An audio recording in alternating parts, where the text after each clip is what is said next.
Here's a thought. Why not call good books and cassettes tapping the treasure of ideas? That's it, tapping the treasure of ideas, like you're doing with this program. And if somebody's got a good excuse for not tapping the treasure of ideas for at least 30 minutes every day, or spending the money and getting the books and cassettes, I'd like to hear it. Some excuses you wouldn't believe. I say, John, I've got this gold mine. I've got so much gold, I don't know what to do with it all. Come on over and dig. John says, I don't have a shovel. I say, well, John, get you one. He says, do you know what they want for shovels? Hey, invest the money. Get the cassettes and books. The best money you can spend is money invested in your self-education. Don't shortchange yourself when it comes to investing in your own better future. Mr. Schoaf got me started on my library when I first met him. He said to me, become self-educated. Standard education will get you standard results. Check those numbers and see if that's what you want. And if it isn't, if you want something better than standard, you must become self-educated. So I went to work on my library, and I now have one of the best. Schoaf recommended a couple of books in particular to get me started.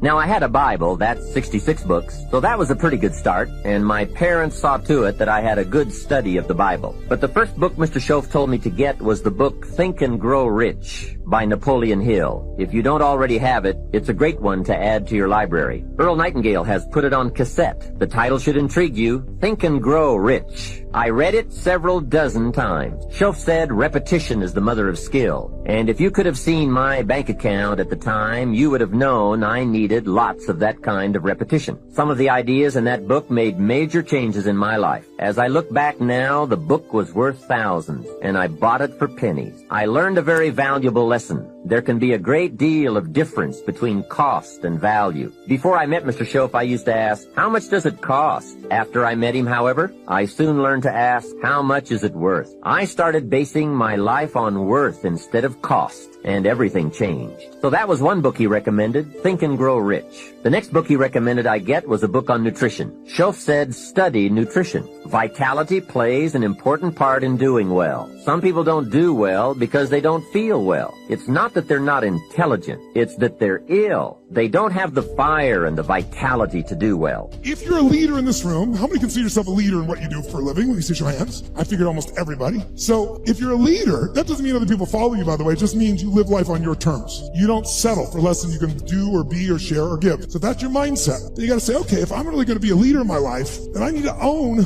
my energy, my certainty. I can't just wait till I feel good to do things. I got to be able to get myself to feel good, and not phony and not fake. So I'd like to show you as a leader, your skill as a leader, your number one skill that makes you a leader is your ability to influence. Is it true? And who do you have to influence first? That's right. If you can't influence you, you're going to influence somebody else. But your ability to influence the thoughts, the feelings, the emotions, the behaviors of other people. If you do that, then you will be able to engage the world and yourself. So how do we do that? Well, to influence other people, hear me now, to influence other people, you have to know what already influences them. If you try to get a kid to clean their room the way it would work for you, I promise you it probably doesn't work that way for them. Everyone's different, but there are some universals, and one thing that influences all of us is our state. If you're in a pissed off state, if you ever had a friend do something nice and you're in a pissed off state and you snap at them and you feel bad later on, it was just the state you're in, who knows what I'm talking about here? Say, So we need to train ourselves to be in a better state. And the second thing that affects what we do long term, besides our state, that's what affects things moment to moment, is we all have a set of beliefs or expectations, or we might call it a blueprint for how life's supposed to be. When life is in alignment with our blueprint, we're happy. We're not, we're upset. So it got to the 10th guy, and they called his name, and nobody went up. And they called his name again. They said, well, looks like number 10 isn't here. We're going to go to next week's list. Steve Harvey, come on up. I looked at that girl, Gladys. I said, it's crazy. I said,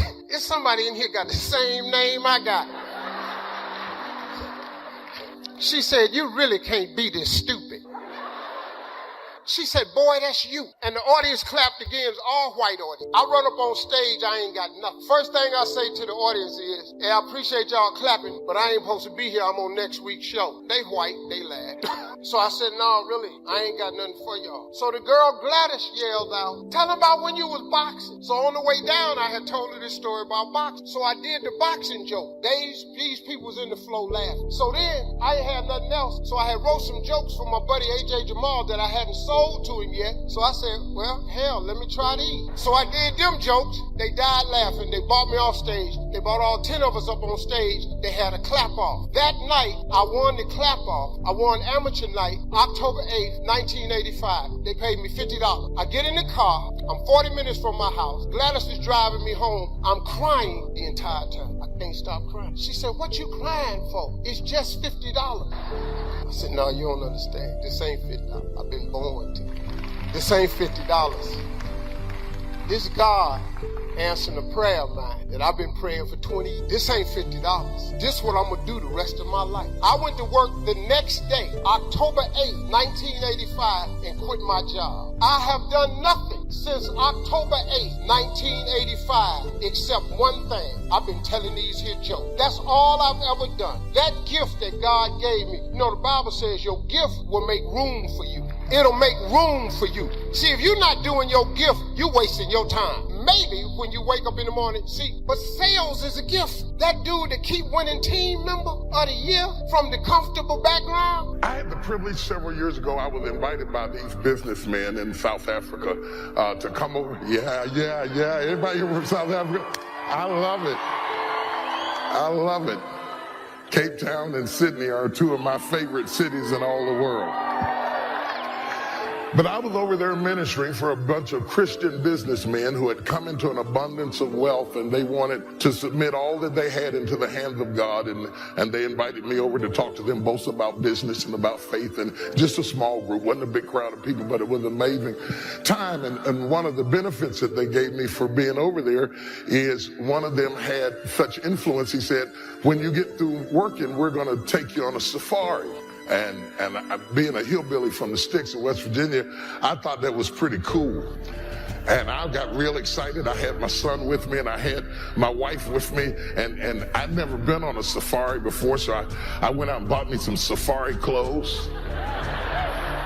Because you got to coordinate everything. You got to be looking good when you're out there with the elephants and stuff, you know, because they might take pictures of you or something. So I looked like I knew what I was doing. I was excited, and they said, "We're going to take you over in a little plane, and you're going to land on the runway and everything like that." And it's kind of out in a little remote area, but it's going to be cool. And we got on the little plane. I was cool, and my son was cool, and my wife was there. Yeah, she was there. She was there. And I was really cool with it because I pictured a runway with a tower and a control tower and everything. There was no control tower anywhere. There was a little runway, just a strip going through the jungle, no lights or nothing on it. And we had to wait before we land because there was a rhinoceros out in the middle of the runway. And all of a sudden, I knew this wasn't going to exactly be like what I had in mind when I started, but I was still cool because the little boy in me is kind of crazy and rough, and I thought, oh, this is going to be good. And my son was down with it. He's ready to go do it. And my wife was just there. They took us out to this, it was like a monstrosity of a mansion out in the middle of the jungle, and it was really cool. It was J. Paul Getty's house, and it was really someplace that I couldn't have gone had they not just allowed me to go, and it was wonderful. It was real plush. It was real nice. I was having a good time, so they said, don't go out the house at night, you know, because the animals are free. Now, you have to understand, in the States we have animals, but they're in cages and stuff like that. And we're free, and the animals are in cages. And so this was an international concept that I was not exactly familiar with.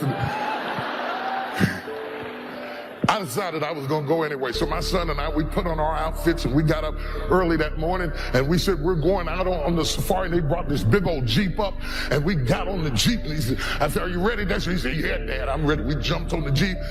My wife wasn't there. She felt led of the Lord to stay at home and pray for us. So we got on the Jeep and we're riding out there, you know, and it was interesting because the guy who was giving us the tour and going to show us all of these unique animals, I mean lions and elephants and all of this fantastic stuff, he was a zoologist, and it was amazing. It was amazing because he knew all of this stuff about the animals, how the animals' teeth were cut a certain way so that when they bit into certain branches, the branches were cut in such a way that they would be pruned and still be fruitful. It was amazing. How smart our God is.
God's will is that you prosper. That's his will. Now, the fact that you done made some adverse decisions to stop your prosperity train from happening, don't dump that on him. God comes to give you life and give you life more abundantly. God got a great life for you, man, but you got to want something. You got to want it, you got to write it down. Most people don't have what they want in life because it ain't written down nowhere. You must write the vision and make it plain so that he who reads it will run to it. And even though it tarry, that means take a long time. Wait for it, for surely it will come at an appointed time. Say no philosophy. This a fact. What you waiting on? Write it down. Put some faith on it. And then get ready to go to work. Sitting up in, you can believe in God all you want, but if you don't work, man, it ain't gonna happen. Because he told you that, though. He said faith without works is dead. I'm just asking you, man, to try something new. If you've tried everything, it ain't worked for you. I'm just asking you, just try writing it down.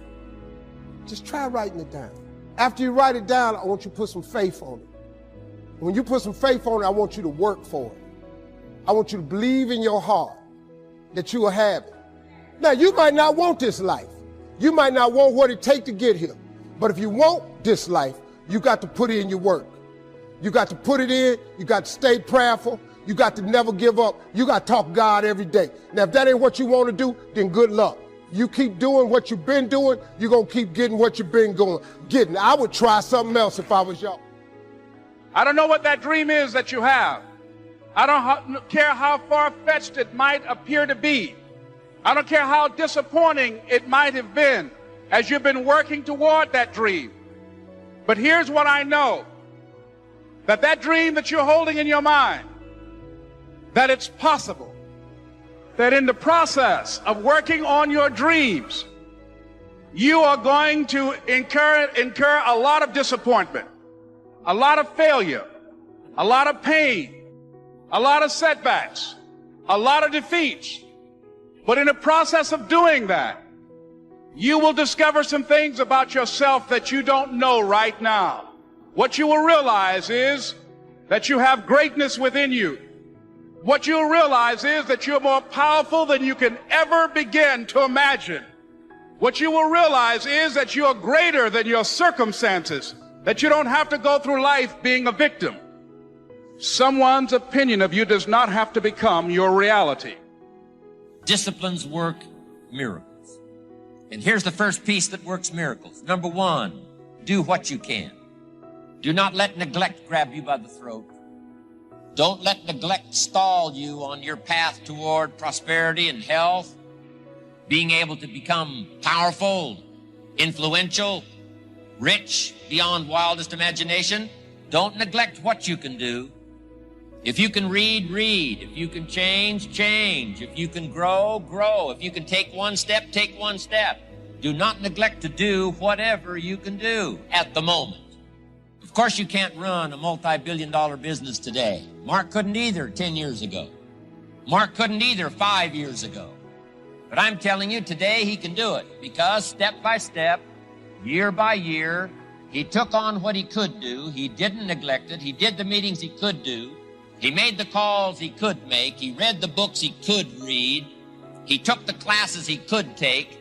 And step by step, he got himself ready. You've just got to make a serious study of how others are influencing you, both negatively and positively. Now, maybe the influence of all those around you is okay, but just ask yourself. It doesn't hurt to ask. Who am I around, and what are they doing to me? Maybe the people you associate with and their collective influence is okay, but then again, maybe it's not. All I'm suggesting here is that you take a close and objective look. Everything is worth a second look, especially the power of influence. Positive influence can have an incredible effect on your life, but so can negative influence.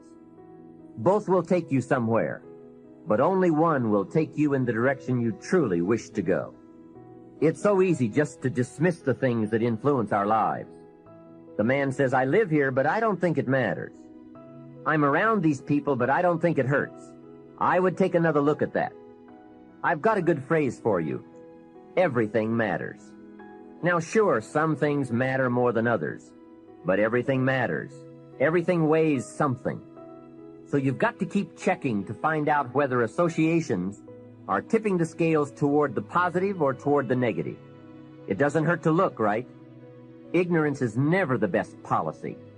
Finding out is the best policy. Remember, part of the purpose of this program is to get us to say, the days of kidding myself are over. I really want to know what I have become and what I am becoming. I want to know where my strengths and my weaknesses lie. What has power over me? What's influencing me? What have I allowed to affect my life? Perhaps you've heard the story of the little bird. He had his wing over his eye and he was crying. The owl said to the little bird, "You're crying." "Yes," said the little bird, and he pulled his wing away from his eye. You got the best 2 jobs in your life. You got your dream job, son. But this is only the beginning. This is not the end. This is not where I want you to be for the rest of your life. Pain is temporary. I've been trying to get that into your spirit. I've been trying to get you to celebrate pain. Are you hearing me? I'm trying to get you to have an understanding that pain is your friend. That pain is going to take you to the next level. It's not your circumstances or your situation that determines if you're going to be successful or not. I've been telling you it's your mindset. I'm telling you, you going through pain. I know what you're feeling. I know exactly because I've been there. I've done that. But you got to work through it. Work through your pain. On the other side is a reward. Listen to me. Pain ain't permanent. Your pain ain't permanent. You can get through this. You're bigger than your pain. You're better than that.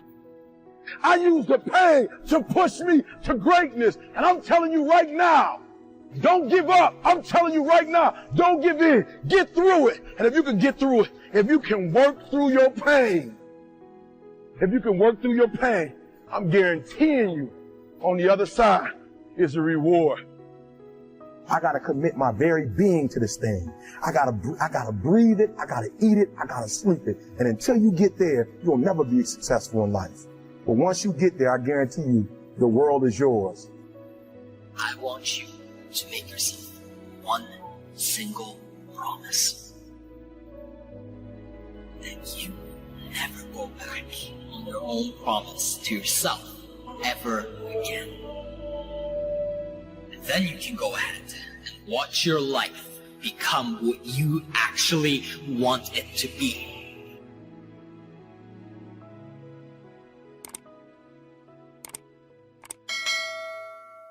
I want you to be able to say something to yourself that will enable you to maintain a level of integrity with yourself. That when you say this, even when you face tremendous setbacks, it will be a benchmark to keep you in the game, to keep you moving forward and experimenting and readjusting your strategy and your plan of action, continuously looking for ways to win. So what is that something? When you got an idea you want to move on, you might not have the money, you might not have the education, you might not have the support or the resources you need. What is that something that can keep us going, that will enable us to act on our dream? What's one of those keys that will begin to help us to discover the secrets to our dream? Here's what I want you to repeat after me, please, with power and conviction. Say, it's possible. It's possible. That's all I want you to do when you look at your dream. Just say to yourself every day, it's possible. Just say that every day to yourself, it's possible. Because what does that do? See, it begins to change your belief system. See, the way in which we operate, ladies and gentlemen, it's a manifestation of what we believe, what's possible for us. Whatever you've done up to this point, all that it really is a duplication, it's a reproduction of what you believe subconsciously that you deserve and what's possible for your life. Most people operate out of their personal history, out of their memory, things they've done, things they've experienced, things they've seen, things that they have observed. What I'm suggesting that you operate out of a larger vision of yourself. I want you to see yourself doing what you want to do, experiencing what you want to experience, having what you want to have, doing what it is that gives your life some meaning and value. Operate out of your imagination, not your memory. Because whenever you look at where you want to go, I'm wanting to warn you, you will have some conversation back here after you go through the data that you've experienced in life saying you can't do it. And so what you want to begin to do is ignore that inner conversation. Well, most people, ladies and gentlemen, when something happens to them, what they do is they begin to believe that that's the way it is. That's the way it's always been. And they can't see the possibility of it being any different. Example, before April 1954, the common belief, the universal belief, because it had been tried again and again and again and people had failed, the belief was that man was not physically capable of breaking the 4-minute barrier, that he could not run a mile in less than 4 minutes. That was the belief on the planet. It had never been done. But here's what happened, ladies and gentlemen. Roger Bannister came along, and he broke the 4-minute barrier. Now here's what's significant about that. Since that time, up to this day, over 20,000 people have done it, including high school kids. What changed? 20,000 people, what changed? Here's what happened when they got on the track. They knew it had been done. What is your motive for action? What is it that drives you in your life today, not 10 years ago, or are you running the same pattern? Because I believe that the invisible force of internal drive activated is the most important thing in the world. I'm here because I believe emotion is the force of life.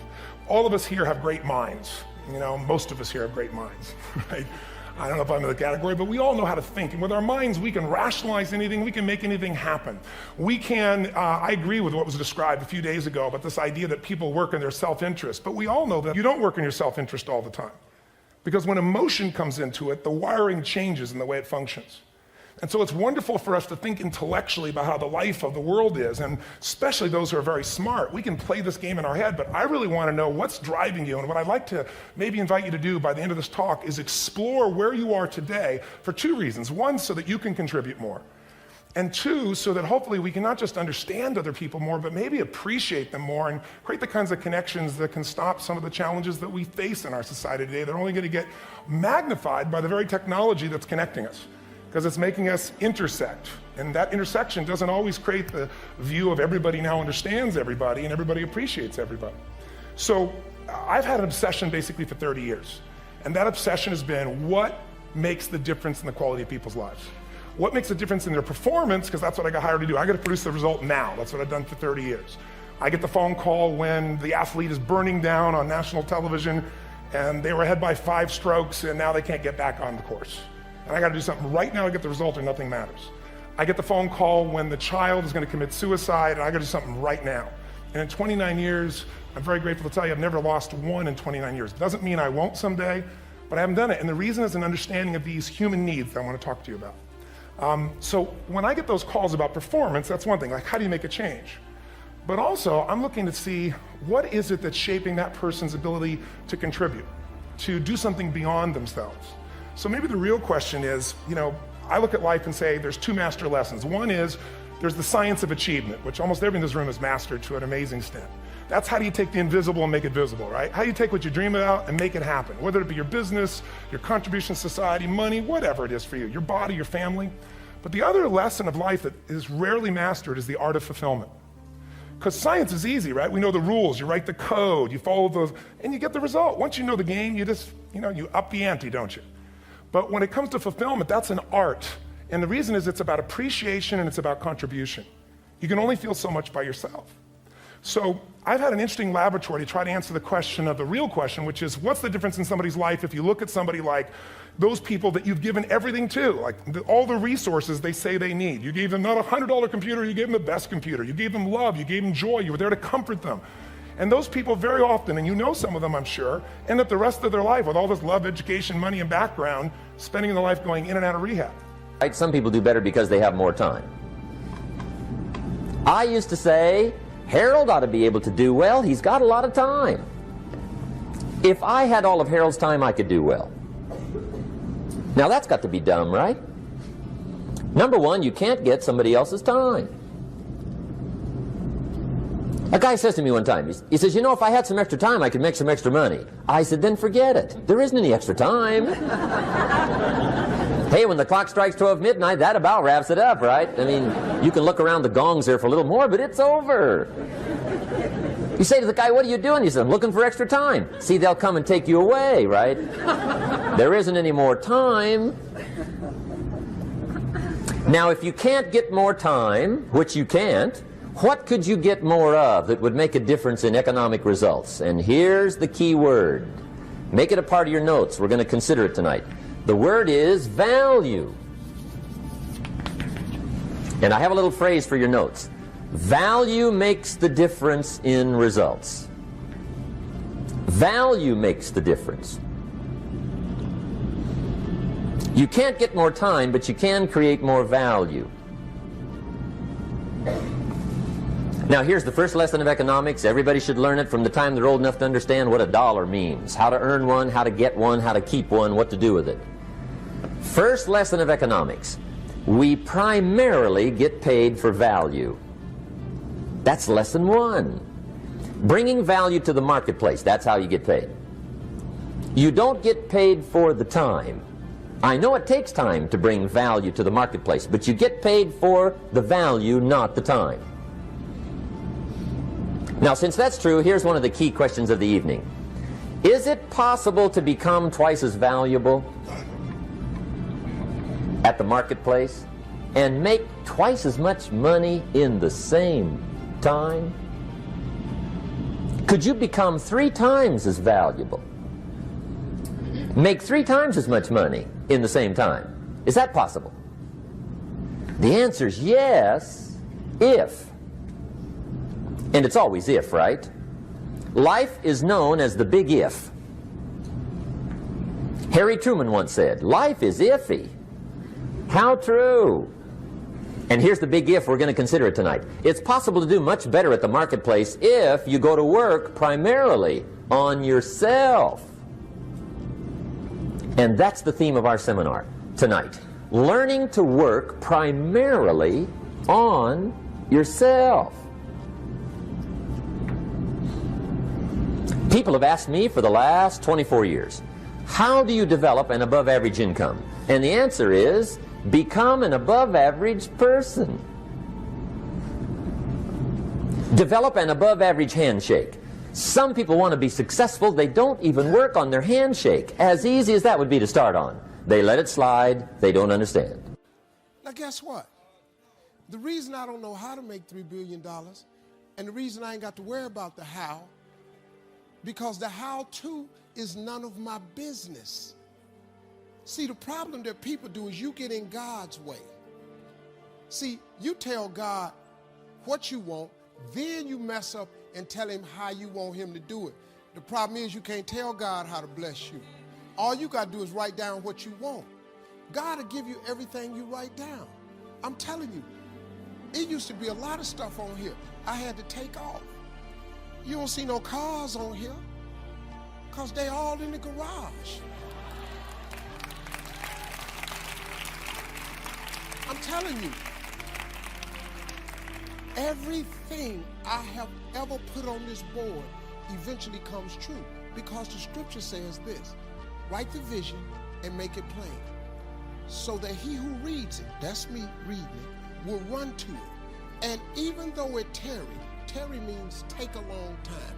Even though it tarry, wait for it. For surely it will come at an appointed time. You're gonna get it, it's just at the appointed time. The problem is, he don't ever tell you when the appointed time is. That's the trick. You gotta keep the faith. It's going to happen. See, my first vision board I wrote when I was 10, I didn't know it was a vision board. The lady asked me what I want to be when I grow up. I wrote I want to be on TV. I wrote it at 10. I kept that paper till I was 27. I read it. I flunked out of school. I'm on my 3rd marriage. I lost everything twice. I've been living in a car for 3 years. But I kept reading my paper. Guess what? I'm TV star. I'm on TV. This is how this works. Now, I wrote it at 10. But surely it will come at an appointed time. I did not get on TV till I was 38. But my appointed time was 38.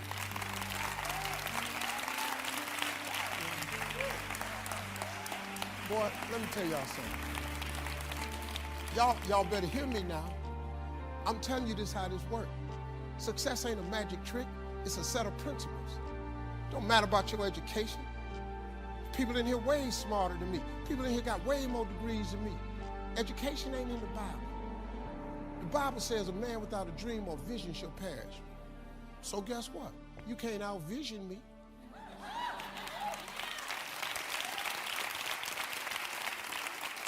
Your key is don't let nobody out-dream you and don't let nobody outwork you. That's how you get the life of your dreams. You don't need no education. Harvard ain't in the Bible. It's not in there, man. USC ain't in the Bible. It ain't in there. All them principles of success is, I bet you if you write it down, God's promises don't ever come back void. You know what that means? That means God don't say nothing he don't make true. Now you believe that now. This world gonna end one day.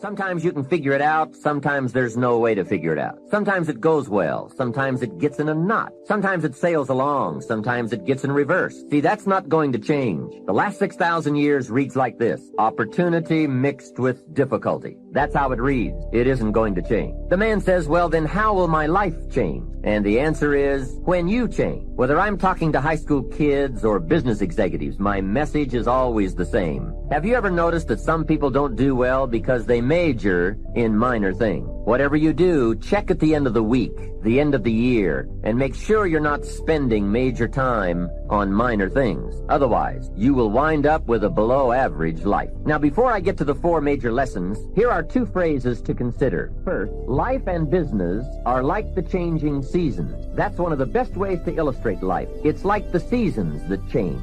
Frank Sinatra sings, life is like the seasons. Here's the second phrase. You cannot change the seasons, but you can change yourself. Now, with those 2 key phrases in mind, here are the 4 major lessons in life to learn. The first is, learn how to handle the winter. They come right after fall with regularity. Some are long, some are short. Some are difficult, some are easy. But they always come right after fall. Remember, it isn't going to change. 2 key phrases in mind, here are the 4 major lessons in life.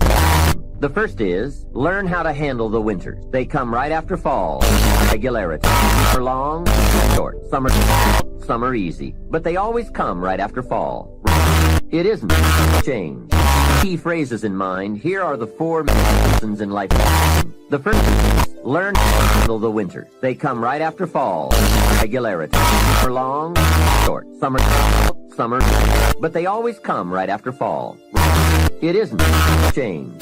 Key phrases, and here are the 4 lessons in life.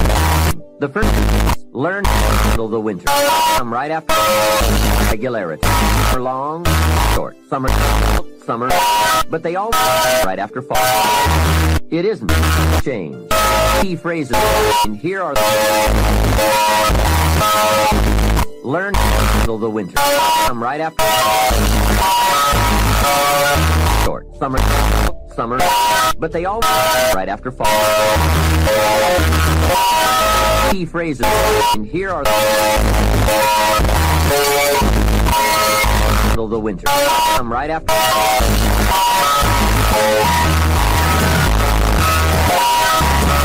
right after fall.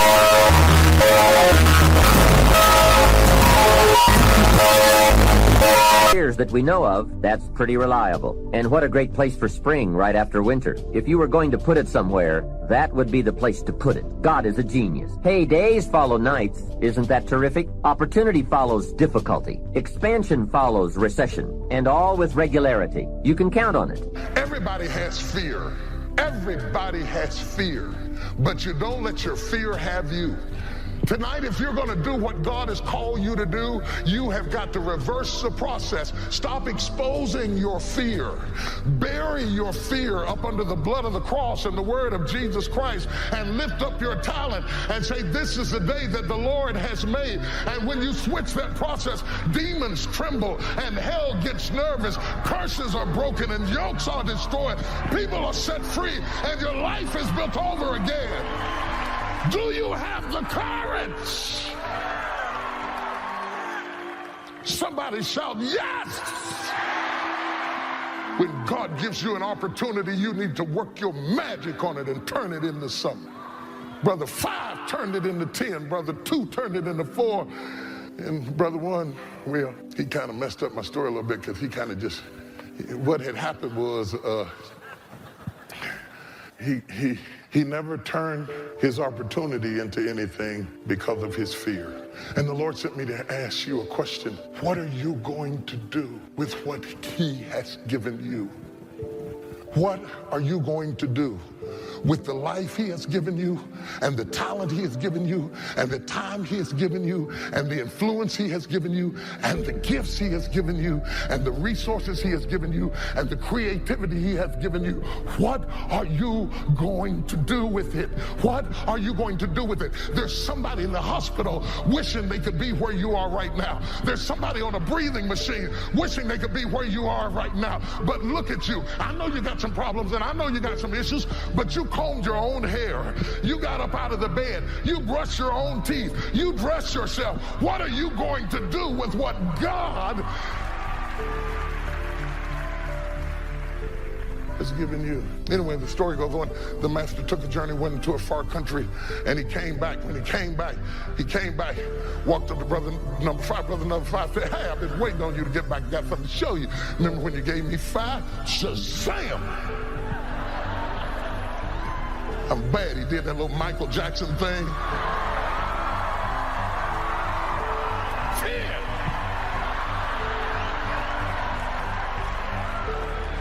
Brother number 2 said, excuse me, let me show you some. Shazam! 4. I imagine in my mind, brother number 10 looked at brother number 4 and said, how can you be that happy about 4? I got 10 and you got 4. And then brother number 4, if he had any sense, would have told brother number 10, I may not have as many as you have, but both of us have 100% increase over where we started.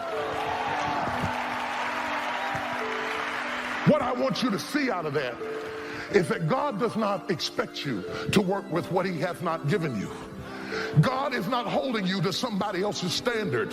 What God is holding you to is to work that thing on your level. You can't sit around and say, I wish I had more. If I had more, I'd do more with it. No, you don't have to give an account for what God gave me or God gave her or what God gave him. You do have to give an account for what God has given you. And rather than to compare yourself with somebody else, you need to work that thing on your level. You have to write it down. It's a principle of success. Anybody can be successful. You just have to know the principles of success. See, I know the principles of success. I could stop and go start selling tomatoes, and I could go make a lot of money selling tomatoes. You know why? Because I know the principles of success. The second principle you need to know is you have to write it down. But that's the scripture. That's Habakkuk 2:2. Write the vision and make it plain so that he who reads it will run to it. And even though it tarry, wait for it, for surely it will come at an appointed time. I don't know but 4-5, but I know 4-5 good ones though. Everything I've ever dreamed and asked God for, I done wrote it down. Everything I ever had come from a piece of paper, and everything extra I got come from his grace. I got stuff, he gave me stuff more than on the paper. But see, you ain't got no time for that though. So here's the exercise I want all of you to do. I'm just telling you how to be successful. This is how I did it. I ain't gonna take no course. I don't have no, I flunked out of school. I have no education. I got no education. You know, I did a commercial for Strayer University. I'm about to sign a deal, big deal. And the lady comes in the room, black lady, she's the head of marketing. She said, Mr. Harvey, before we sign this deal, I understand that you didn't complete your degree. I said, no, I flunked out of school. She said, well, I think it would be most effective if you would go back to school as a part of this deal. We'll pay you the money we said, but we'd like for you to complete your education. It would send such a riveting message to everybody. I said, what is I'm going to school for? what is I'm going to school for? I know that lady wanted to say, ain't it obvious? First of all, you stupid. I said, what is I'm going to school for? She said, to complete your education. I said, but what is I'm going to go for? She said, what is I'm going to go for? That threw her in the circle. Yeah, well, what is I'm going for? She said, to complete your education and send a message to people about being successful. I looked at this lady, I said, ma'am, I can't go back to school. She said, why? I said, because I'm too old. She said, you're never too old to get an education. I said, but let me ask you this way. Why would I go back to school? Because what is I'm going for, you didn't understand that. So why would I go back to school? She said, to further your education. I said, why are all these people getting education? To have a better life. What course do you offer that's going to give me a better life than the one I got right now? Because right now, I'm making a lot of money with these jokes, lady, and I don't see why I would stop telling these jokes to come and go to Strayer University. She said, well, if you don't go back to school, Mr. Harvey, we won't be doing the deal. So I got him button my suit up. She said, where are you going? I said, you just said if I don't go back to school, we ain't finna do the deal. Clearly, I'm not finna go back to school. She said, why are you so insistent about not going back to school? I said, you have any idea how much money I'm making? Why would I stop doing that to go back to school? And then she made me mad. I just said, you know what, lady? She said, there are people with multiple degrees. I said, if you got one degree and it ain't working for you, why would you go get another one of them?